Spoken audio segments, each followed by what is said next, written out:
বুদ্ধি খাটিয়ে অল্প সময়ে বাচ্চা নিয়ে ঘরের সব কাজ যেভাবে পরিপাটিভাবে গুছিয়ে রাখি। রাধে রাধে বন্ধুরা, টুইন গোপাল লাইফস্টাইল চ্যানেলে আপনাদের সবাইকে স্বাগত। আপনাদের সুস্থতা কামনা করে আজকের ব্লগটা শুরু করছি। সাথে থাকুন, আজকের ব্লগটা আপনাদের ভালো লাগবে। তো প্রথমেই বলি সুপ্রভাত।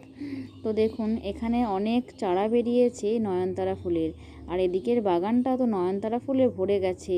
এত ফুল হয়েছে যে গাছ দেখা যায়নি, ফুলে একবারে ঢাকা গেছে।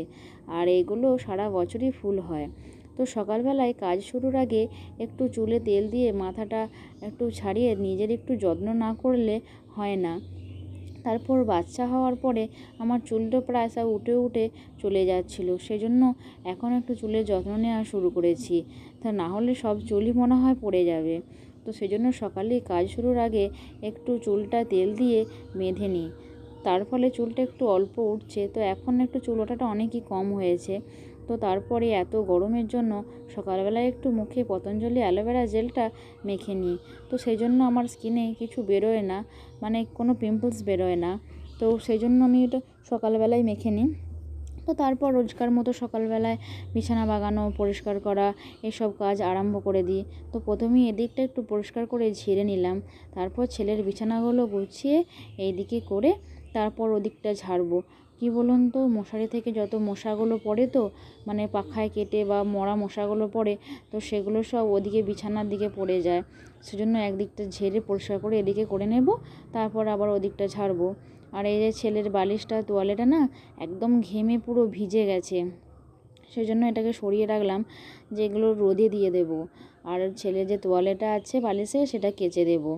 আর এত রাতের দিকে গরম হচ্ছে, ছেলে তো প্রচণ্ড ঘেমে যাচ্ছে। ছেলে মানে আমরা সবাই ঘেমে যাচ্ছি রাতের দিকে। এখন এত গরম হচ্ছে, রাত বলতে সারা দিনই গরম, কিন্তু রাতে যে ছেলে ঘুমায় তখন ওর বালিশটা একদম ঘেমে ভিজে যায়। তো তারপর বিছানাটা পরিষ্কার করে ঝেড়ে নিয়ে ঝাড় দিতে চলে এলাম আর কি। তো ভালো করে তক্তার তলাটাও একটু ঝাড় দিয়ে নিচ্ছি। তো এগুলো না খুব নোংরা পড়ে, আর পেন্সিলের ছোলাগুলো উড়ে উড়ে সব তক্তার তলা দিয়ে ঢুকে যায়। সেজন্য পরিষ্কার করে না বার করলে হয় না। আর এই যে দেখছেন, আলমারির তলাতেও ছেলের খেলনা ঢুকে গেছে। মানে কখন যেটা পড়ে যায়, তারপর যদি না পাই না, ওই জন্য সকালবেলায় ওই তক্তার তলা, আলমারির তলা এগুলো ভালো করে ঝাঁট দিই, যাতে কিছু পড়ে থাকলে সব বেরিয়ে যায়। আর না, একটু ঝাঁট দেওয়ার সময় সকালবেলায় একটু ঝেড়ে ঝেড়ে ঝাঁট দেওয়া অভ্যাস। মানে আমার না রাতের দিকে যখন মেয়েকে পড়াই, তখন খেয়াল পড়ে যে এখানটা একটু ঝুল হয়েছে বা ওখানটা একটু নোংরা হয়েছে। সকালবেলা তখন সেগুলো ঝেড়ে দিই। আর সেগুলো না ঝেড়ে দিলে দেখতে খুব অপরিষ্কার লাগে। আর সময় করে ঘর ঝাড়া তো একটা টাইম আছে, মানে সপ্তাহে একদিন করি, আর রোজ তো আর ঝাড়া হয় না। সেজন্য যেটুকু চোখে পড়ে ঝাঁটা করেই ঝেড়ে দিই, তাহলে অনেকটা নোংরাগুলো পরিষ্কার হয়ে যায়। আর এই গ্রীষ্মকালে তো মাকড়সার এত প্রভাব, আর টিকটিকি তো চারিদিকে, তো টিকটিকির পটি পড়ে থাকে, আর সেগুলো ঝাঁট দিয়ে না ফেললে খুব নোংরা লাগে। তো তারপর আমি ঝাঁট দিয়ে ঝাঁটাটা ধুয়ে নিলাম। তো ঝাঁটাটা একবার না সপ্তাহে ধুয়ে দিলে হয় না, আর প্রত্যেক বৃহস্পতিবারই আমি ঝাঁটাটা ধুয়ে দিই। তারপর আমি এখানে মোছামুছির কাজে লেগে পড়েছি। সকালবেলায় ঝাঁট দেওয়া মোছা না করলে বেশ ঘরের পরিষ্কারতা বজায় থাকে না। তো এর মাঝে আমার ছেলের খাবারটাও করা হয়ে গেছে। তো ছেলে এখন আপেল সেদ্ধ খায়, তো সেই জন্য আপেল সেদ্ধটা করে রেখে দিয়েছি। ছেলে এখন ঘুমাচ্ছে, আর ঘুম থেকে উঠলে তবে ওকে খাওয়াবো। তো সব কাজের আগে আমাকে ওই ছেলের খাবারটা করে নিতে হয়, যাতে ও উঠলেই আমি খাওয়াতে পারি। আর কাজ করতে করতে যদি উঠে পড়ে, তাহলে আর ওর খাবারটা করা হয় না। সেজন্য খাবার করে রেখে তারপর কাজ করি। আর কি বলুন তো, এখন ছেলে আছে বলে যে কোনো কাজ তাড়াতাড়ি করা সম্ভব হয় না। মানে এই ধরুন মুছছি বা ঝাঁট দিচ্ছি, ছেলে উঠে পড়লো, তো সঙ্গে সঙ্গে সেগুলো ফেলে ছেলেকে নিতে চলে যেতে হয়। তো সেজন্য এত অসুবিধা হয় কি বলবেন। তো মনে হয় যেন এই কাজটা পড়ে রইলো আর করতে পারলাম না।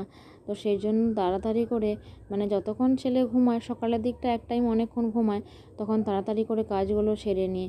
মানে যেগুলো আগের কাজ সেগুলো আগে, তারপর যদি সময় পাই তখন আবার যেগুলো পরিষ্কার করা বা অন্যান্য কাজ সেগুলো করি। তো তারপর আমি এখানটা তো রোজই সকালে ধুয়ে দিই, এখানটা আর মুছি না। এখানটা মুছলে কি হয়, মানে একটু নোংরা নোংরা দেখতে লাগে, আর ধুয়ে দিলে বেশ পরিষ্কার হয়, আর ধুলোগুলো না চলে যায়। আর এখানটা না ধুয়ে দিলে হয় না। তো আজ তো বৃহস্পতিবার, সেই জন্য একটু সকালবেলায় কাজ ফাজ সেরে ওই দরজার যে মেন গেটটা ঢুকতে, সেখানটাও একটু ধুয়ে দিই, রাস্তাটা পর্যন্ত ধুয়ে দিই। আর এই যে আমাদের যে বাড়ির ঢুকতে যে সামনে দাওয়াটা আছে না, ওটা খুব ধুলো হয়। রোজ ধুয়ে দিতে পারলে একটু ভালো হয়, কিন্তু রোজ সময় হয়ে ওঠে না। কিন্তু প্রত্যেক বৃহস্পতিবার আমি এই দাওয়াটা জল দিয়ে বেশ পরিষ্কার করে ধুয়ে দিই। আর যেদিনকে সময় হয় বৃহস্পতিবার ছাড়াও অন্য দিনও ধুয়ে পরিষ্কার করে দিই। মানে অতজন মানুষের আনাগোনা, আর ওই সামনেই ওই পাশটাতে জুতোগুলো সব রাখা হয় খুলে খুলে। আর দেখবেন জুতোতে অনেক নোংরা আসে, তো সেই জন্য ধুলো হয়।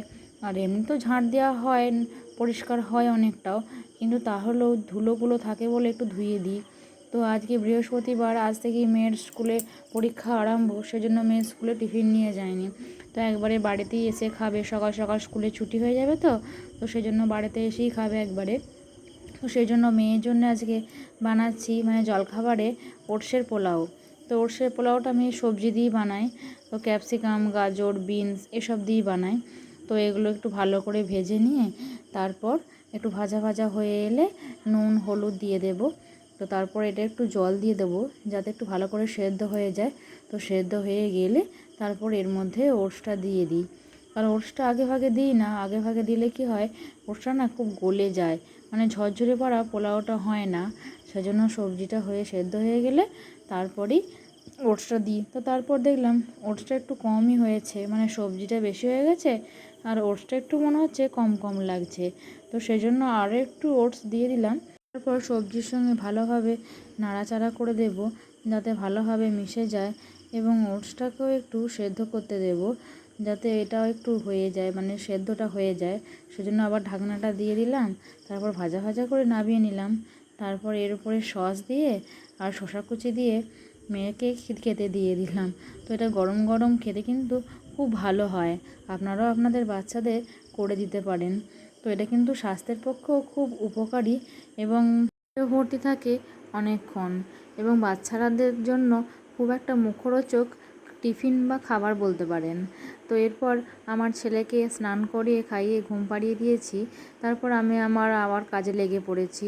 তো এগুলো হচ্ছে গোপাল সোনার বাপির কিছু শীতকালের পরার গেঞ্জি। তো এগুলো এখন পরে না, কিন্তু কি বলুন তো, কাজের জন্য সময় পাই না যে এগুলো একটু ভাঁজ করে রাখবো। তো আজকে একটু চাকে স্নান করে ঘুম পাড়ানোর পর সময় পেলাম, সেজন্য এগুলো একটু ভাঁজ করে গুছিয়ে নিচ্ছি। তো অযথা এগুলো হ্যাঙ্গারে ঝুলছিল আর নোংরাও হয়ে যাচ্ছিলো। তো সেজন্য এগুলো সব ভাঁজ করে এবার আলমারিতে ভরে দেবো। আর এটা হচ্ছে আমার মেয়ের জামা প্যান্ট। মেয়ে সেদিনকে একটা বিয়েবাড়িতে নিমন্ত্রণ খেতে গিয়েছিল, তো ওই দুদিন আগে। তো এটা কেচে দেওয়া হয়েছে। তো এবার ভাঁজ করে আলমারিতে ভরে দেবো, কেননা বাইরে থাকলে কাঁচা জিনিস খুব ধুলো হয়ে যায়। আর এই যে আপনাদের দাদা ভাইয়ের এই স্যুটটা অনেক দিন থেকেই বাইরে ছিল। এখন তো বাজার যায়, বাজারে গেলেই প্রায় দিন পরে যায়, কিন্তু এখন যেহেতু প্রচণ্ড গরম আর এই হাত অবধি জামাগুলো পরতে চায় না। তো আমাদের এই আলমারির এই ড্রয়ারটাতে মেয়ের সব জামা প্যান্ট গুছিয়ে রেখেছি। তো এখানেই সব জামা প্যান্টগুলো ওর ভরে দিলাম, একদিকে প্যান্ট একদিকে জামা। এরকম করে ভরে দিলে কী হয় বলুন তো, বেশ নিতে সুবিধা হয়। তারপর দেখলাম যে একটু যখন সময় পেয়েছি আলমারিটাও একটু মুছে নিই। আর এই কাঁচটার সামনে ছেলে খেলা করে এবং খেলতে খেলতে বারে বারে হাত দেয় বলে একটু নোংরাও হয়ে যায়, পরিষ্কারও করে দিলাম। তো আমার এদিকে স্নান টান সারা হয়ে গেল। এদিকে দেখুন কত রকমের খুব সুন্দর সুন্দর জবা ফুলগুলো ওরা ঠাকুরঘরময় সাজিয়ে দেওয়া হয়েছে। তো দেখতে কিন্তু খুব সুন্দর লাগে। তারপর আমার সব পুজো সারা হয়ে গেল। তো বন্ধুরা, আমার ভিডিও আপনাদের কেমন লাগে আমাকে অবশ্যই কমেন্ট করে জানাবেন। আবার দেখা হচ্ছে নেক্সট ব্লগে। আজকের ব্লগটা এই পর্যন্তই। রাধে রাধে।